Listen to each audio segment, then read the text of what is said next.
किन्नर चुड़ैल। गोरखपुर नाम का एक गांव हुआ करता था। उस गांव में ज्यादा लोग नहीं रहते थे। उस गांव में एक गर्भवती विधवा औरत रहती थी। उस औरत का नाम कमला था। कमला अपने घर में अकेली रहती थी। उसके पति की सारी जायदाद उसके नाम हो गई थी, पर सभी गांव वाले उस औरत को मनहूस औरत समझा करते थे और सभी उससे नफरत किया करते थे। एक बार कमला राशन की दुकान पर खाने का सामान खरीदने जाती है। भैया जी, जरा 1 किलो दाल चावल देना। अरे हाय हाय हाय हाय हाय, अरे मनहूस औरत, मेरी दुकान में अपशुगन करवाने आ गई क्या है? चल जा यहाँ से, मैं कुछ नहीं देने वाला तुझे। भाग यहाँ से, चल जा, निकल। भैया जी ऐसा मत कहिए, मैं गर्भवती हूँ, मुझे खाने की बहुत जरूरत है, मुझे खाना दे दीजिए। दुकानदार कमला को वहाँ से धक्के मारकर भगा देता है। तभी कमला रोते रोते उस गांव के किन्नरों के इलाके में आ जाती है। गांव वाले किन्नरों को उसी इलाके में रखा करते थे, क्योंकि वो लोग किन्नरों को पसंद नहीं करते थे और उनके इलाके में रहने से मना करते थे। तो किन्नरों ने उसी गांव में अपना एक इलाका बना लिया था। जब किन्नर लोग देखते हैं कि एक गर्भवती महिला रोते रोते उनके इलाके में आ गई है, तो सारे किन्नर कमला के पास जाकर उसका हाल पूछने लगते हैं। क्या हुआ बहन, तुम्हारी गर्भवती अवस्था में इतनी बुरी हालत कैसे है? तुम रो क्यों रही हो? तुम डरो मत, हम तुम्हें कोई नुकसान नहीं पहुंचाएंगे। तुम शांत होकर सब बताओ कि हुआ क्या है। मैं कमला हूँ, मैं गांव के दूसरे इलाके से आई हूँ। 2 महीने पहले ही मेरे पति की मौत हुई है। मुझे गांव के लोग मनहूस मानते हैं, क्योंकि मैं विधवा हूँ और गर्भवती भी। वहाँ के लोग मुझे खाने के लिए कुछ बेचने के लिए भी तैयार नहीं, जिससे मेरा गुजारा नहीं हो रहा था। कोई बात नहीं कमला, हम तुम्हारा ख्याल रखेंगे। किन्नर लोग कमला को एक खाली घर में रहने के लिए जगह दे देते हैं और उसकी देखभाल भी करते हैं। कुछ ही महीने बाद कमला अपने बच्चे को जन्म देती है, पर अफसोस, कमला बच्चे को जन्म देते ही अपनी जान गंवा देती है। जब सब किन्नर बच्चे को देखते हैं तो बहुत खुश हो जाते हैं, क्योंकि वो बच्चा भी किन्नर ही था। कमला ने एक किन्नर बच्चे को जन्म दिया था। अब इस बच्चे की देखभाल कौन करेगा? हम तो इस बच्चे को गांव के दूसरे इलाके में भी नहीं भेज सकते। और तो क्या हुआ, इस बच्चे की माँ नहीं रही तो हम इसे पालेंगे। अब ये हमारे इलाके में रहेगा, हमारे साथ रहेगा। फिर वो किन्नर उस किन्नर बच्चे को गोद ले लेते हैं, उसका नामकरण कराते हैं।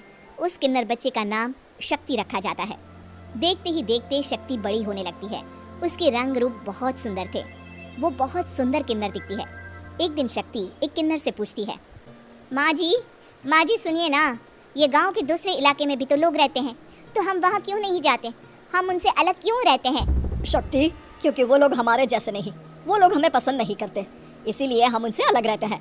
क्यों? वो हमें क्यों पसंद नहीं करते? मुझे एक बार उस इलाके में जाना है, मैं एक बार वहाँ जाकर घूम कर आऊँ। शक्ति, खबरदार, जो तू उस इलाके में कभी भी गई तो अपनी जान नहीं गंवाना चाहती तो उस इलाके में कभी कदम भी नहीं रखेगी, समझी? इतना कहकर वो किन्नर वहाँ से चली जाती है। शक्ति उस किन्नर की बात सुनकर बहुत रोती है। माँ जी ऐसा कैसे कह सकती है? उन्होंने इतनी सी बात के लिए मुझे इतना डांटा। अब तो मैं उस इलाके में ज़रूर जाऊंगी। फिर एक दिन शक्ति गांव के दूसरे इलाके में चुपके से जाती है। ये लोग तो हमारे जैसे ही इंसान हैं, तो ये हमसे नफरत क्यों करते हैं? जब शक्ति उस इलाके में पहुंचती है तो गांव के सारे आदमी उसके रूप से मोहित हो जाते हैं। वो लोग ये अंदाज़ा नहीं लगा पाते कि वो किन्नर है। शक्ति की सुंदरता देखकर सारे गांव वाले उसकी तारीफ करने लगते हैं। तभी गांव का चक्कर लगाने गांव के जमींदार का बेटा हर्ष वहां पहुंचता है। हर्ष भी दिखने में बहुत सुंदर होता है। जब हर्ष ने शक्ति को देखा तो वो भी उससे मोहित हो गया, और जब शक्ति की नज़र हर्ष पर पड़ी तो वो हर्ष को देखकर मोहित हो गई। आपको पहले कभी इस गांव में देखा नहीं। इस गांव में आप नए हैं क्या? जी नहीं, वो मैं बस। तभी शक्ति बोलते बोलते रुक जाती है और मन में सोचने लगती है, अगर मैंने इनको बता दिया कि मैं दूसरे इलाके से आई हूँ तो वो समझ जाएंगे कि मैं किन्नर हूँ, इसलिए मुझे इनसे झूठ ही बोलना पड़ेगा। शक्ति हर्ष को कहती है, जी हाँ, मैं इस गांव में नई आई हूँ, यहाँ अकेली रहती हूँ। वैसे आप कौन है? आप भी इसी गांव में रहते हैं? जी हाँ, मैं इस गांव के जमींदार का बेटा हूँ। आपको किसी भी चीज की जरूरत पड़े तो आप मुझे बता देना, मुझे अच्छा लगेगा। ऐसे ही शक्ति और हर्ष एक दूसरे से रोज मिलने लगते। वो दोनों अपने प्यार का इजहार करने एक दूसरे से मिलने जाते हैं। तभी शक्ति का पीछा करते करते एक किन्नर वहां आ जाती है।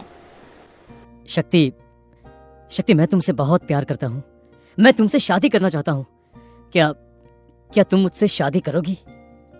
हाँ हर्ष, मैं तुमसे शादी करूंगी, पर मैं तुमको अपने बारे में एक सच्चाई बताना चाहती हूँ जो मैंने तुमसे छुपा कर रखी है। तभी उनके बीच में ही वो किन्नर आ जाती है। शक्ति, तेरी हिम्मत कैसे हुई ऐसा करने की? वो किन्नर शक्ति को खींचकर गांव के जमींदार के पास ले जाती है। हर्ष भी वहां शक्ति को बचाने के लिए पहुंच जाता है। जमींदार शक्ति और हर्ष के प्यार के बारे में सुनकर गुस्से में आ जाता है और शक्ति को गांव के बाहर निकालने की सजा देता है। शक्ति ये बात सहन नहीं कर पाती और कुएं में कूदकर अपनी जान दे देती है। जमींदार हर्ष की शादी गांव की एक लड़की से करवा देता है, पर हर्ष इस शादी से खुश नहीं होता। शक्ति अपना बदला लेने के लिए मरने के बाद किन्नर चुड़ैल बन जाती है। अब मैं इन गाँव वालों को नहीं छोड़ूंगी, अब इनसे मैं अपने प्यार का बदला लूंगी।